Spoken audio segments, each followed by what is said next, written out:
Assalamualaikum warahmatullahi wabarakatuh. Perkenalkan, nama saya Winda, NIM 24101047.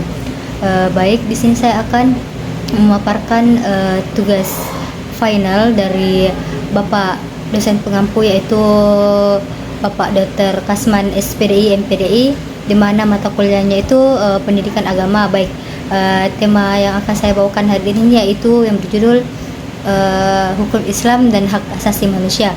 Nah, baik, sebelum kita masuk ke materi, ada pula latar belakang hukum Islam dan hak asasi manusia, di mana merupakan dua konsep yang seringkali dibahas dalam konteks yang saling berkaitan.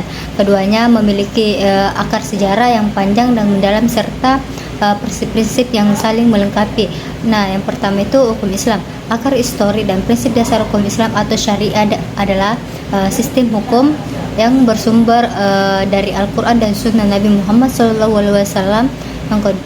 Yang kedua itu, hukum ini mengatur seluruh aspek kehidupan manusia, mulai dari ibadah hingga muamalah atau hubungan sosial. Nah, langsung kita masuk saja ke pengertian hukum Islam dan hak asasi manusia. Yang pertama itu, hukum Islam adalah sistem hukum yang bersumber dari ajaran agama Islam, menjadi pedoman hidup bagi umat Islam. Hukum Islam mencakup aturan-aturan yang mengatur hubungan manusia dengan Allah atau ibadah, dan hubungan manusia dengan sesama muamalah. Baik, yang kedua itu hak asasi manusia adalah hak-hak mendasar yang melekat pada setiap individu sebagai manusia sejak lahir, yang harus dihormati, dilindungi, dan dipenuhi oleh semua pihak termasuk negara. HAM bersifat universal, tidak dapat dicabut, berlaku untuk semua orang tanpa memandang ras, agama, jenis kelamin atau status sosial. Nah, ada pula prinsip-prinsip hukum Islam dan hak asasi manusia, di mana itu yang pertama itu keadilan. Islam menekankan pentingnya keadilan dalam segala aspek kehidupan. Semua manusia tanpa memandang ras, warna kulit atau status sosial memiliki hak yang sama di hadapan hukum. Nah, yang kedua itu kemanusiaan. Islam itu mengajarkan pentingnya saling tolong menolong dan menghormati sesama dan menjaga martabat manusia. Dan terus yang terakhir itu keseimbangan. Islam mengajarkan keseimbangan antara hak dan kewajiban. Setiap individu memiliki hak, namun juga harus menjalankan kewajiban sebagai anggota masyarakat. Nah, ada pula tujuan hukum Islam dan HAM, di mana itu tujuannya itu adalah untuk memenuhi kebutuhan hidup manusia dan menjamin kebahagiaan umat manusia. Hukum Islam juga bertujuan untuk mewujudkan kemaslahatan lahir dan batin, baik di dunia maupun di akhirat.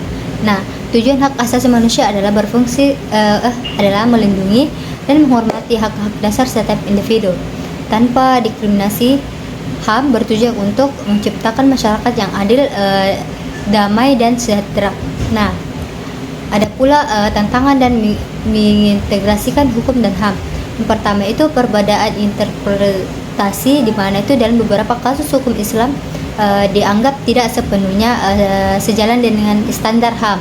Nah, standar HAM internasional, misalnya dalam hal hukum hudud, kebebasan berpakaian, dan peran perempuan. Yang kedua itu konteks budaya. Nah, penerapan hukum Islam sering dipengaruhi oleh adat dan budaya lokal, sehingga menciptakan keragaman dan implementasi. Terus yang ketiga itu ketegangan antara hukum universal dan syariah. Ada pandangan bahwa beberapa aspek HAM bertentangan dengan syariat Islam, sehingga menimbulkan perdebatan.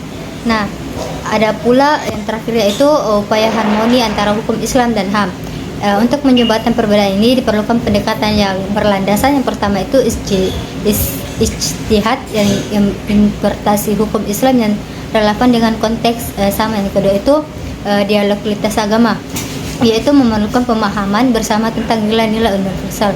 Terus yang ketiga itu penyesuaian hukum nasional, mengadopsi prinsip hukum Islam yang sesuai dengan HAM dan konstitusi atau undang-undang. Dengan memahami prinsip-prinsip hukum Islam dan HAM, diharapkan tercipta harmoni yang mendukung keadilan, kesejahteraan, dan penghormatan terhadap martabat manusia. Terus yang terakhir itu kesimpulan yang dapat kita ambil dari hukum Islam dan hak asasi manusia, yaitu yang pertama itu hukum Islam bersumber pada Al-Quran, Al-Sunnah, dan Al-Jima. Terus yang kedua itu hak dasar melekat pada manusia sejak lahir dan tidak dapat dihilangkan oleh siapapun. Nah, HAM merupakan anugerah dari Tuhan yang Maha Esa yang harus dihormati, dijunjung tinggi, dan dilindungi oleh negara, hukum, pemerintah, dan setiap orang. Baik, wabillahi taufiq wal hidayah. Wassalamualaikum warahmatullahi wabarakatuh.